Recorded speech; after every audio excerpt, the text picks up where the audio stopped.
جو مدینہ کی ریاست کے بعد اسلام کے نام پہ بنا۔ اسلام کے نام پہ بننے کا مطلب یہ ہے کہ پاکستان کا کوئی قانون قرآن اور سنہ کے خلاف نہیں جا سکتا۔ تو جو ججز نے فیصلہ دیا ہے وہ آئین کے مطابق دیا، اور پاکستان کا آئین قرآن اور سنہ کے تابع ہے۔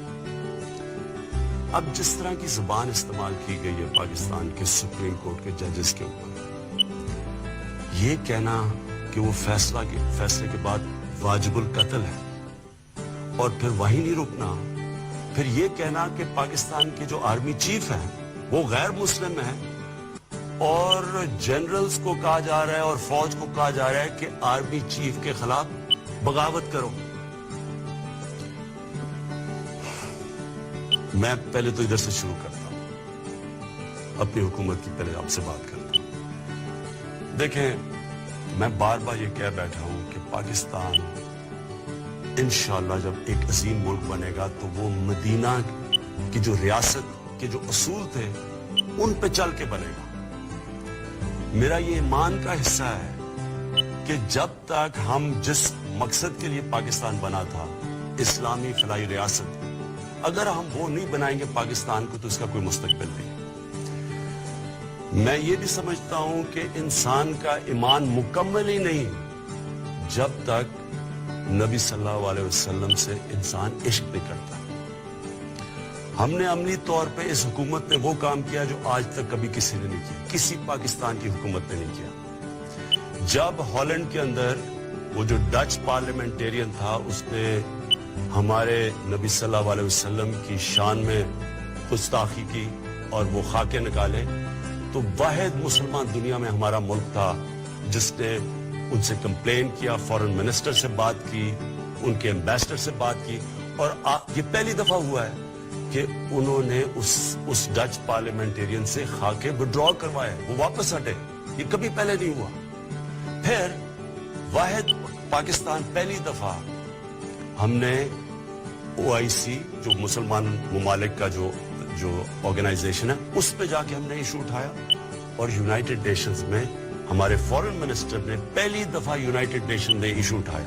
اس کا نتیجہ کیا ہوا کہ European court of human rights اس نے پہلی دفعہ فیصلہ کیا کہ نبی صلی اللہ علیہ وسلم کی شان میں گستاخی کرنا آزادی رائے میں نہیں آتا۔ یہ پہلی دفعہ ہوا ہے۔ میں صرف آپ کو یہ بتا رہا ہوں کہ ہم یہ صرف باتیں نہیں کرتے، ہم نے عملی طور پہ کر کے دکھایا ہے کہ ہم واقعی اپنے نبی صلی اللہ علیہ وسلم کی شان میں کسی قسم کی گستاخی نہیں دیکھ سکتے۔ لہٰذا جو یہ زبان استعمال کی گئی ہے، میں یہ سوال پوچھنا چاہتا ہوں، کون سی حکومت چل سکتی ہے جدھر کوئی آدمی کھڑا ہو کے کہے کہ ججز کو بھی قتل کر دو، اور کہے آرمی چیف کے خلاف بھی بغاوت کر دو، لوگوں کو بھی سڑکوں پہ نکالے، سڑکیں بھی بند کر دے، جس میں ایک حکومت کا کیا قصور ہے اس میں؟ تو کون سی حکومت چل سکتی ہے ایسے؟ کون سا ملک چل سکتا ہے؟ آگے ہم اتنے مشکل معاشی بحران سے نکل رہے ہیں۔ میں اور میری جو کیبنٹ ہے، میں آپ کو یہ بتاؤں کہ ہم نے ایک دن کی ابھی تک چھٹی نہیں لی۔ ہم مسلسل لگے ہوئے ہیں کوشش کرنے کہ اپنی قوم کو نکالیں، اپنا جو اس ملک میں پسا ہوا غریب آدمی ہے اس کے لیے حالات بہتر کریں۔ جو ہم دنیا سے، باقی دوست ممالک سے بات چیت کر رہے ہیں کہ یہاں سرمایہ کاری کرو آ کے، اس کا مقصد ہی یہ ہے کہ یہاں بے روزگاری کم ہو یا غربت کم ہو۔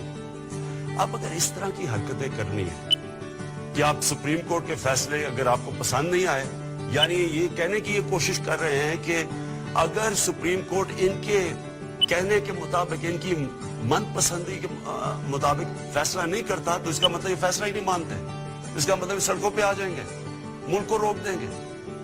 یعنی کوئی ملک چل سکتا ہے ایسے؟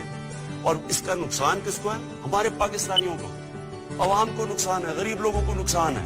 سڑکیں بند کر رہے ہیں، لوگوں کی روزگار جا رہا ہے۔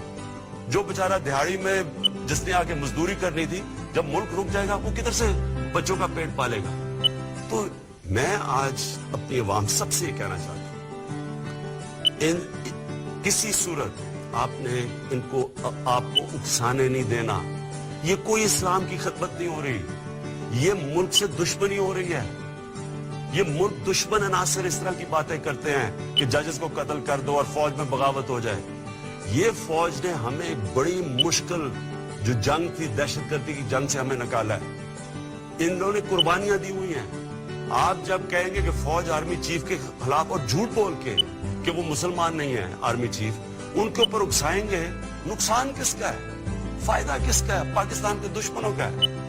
تو میں آج آپ سب سے، اپنی عوام سے اپیل کر رہا ہوں، اپنے ملک کی خاطر جو یہ اپنی سیاست چمکانے کے لیے آپ کو اکسا رہے ہیں، آپ نے ان کی باتوں میں نہیں آنا.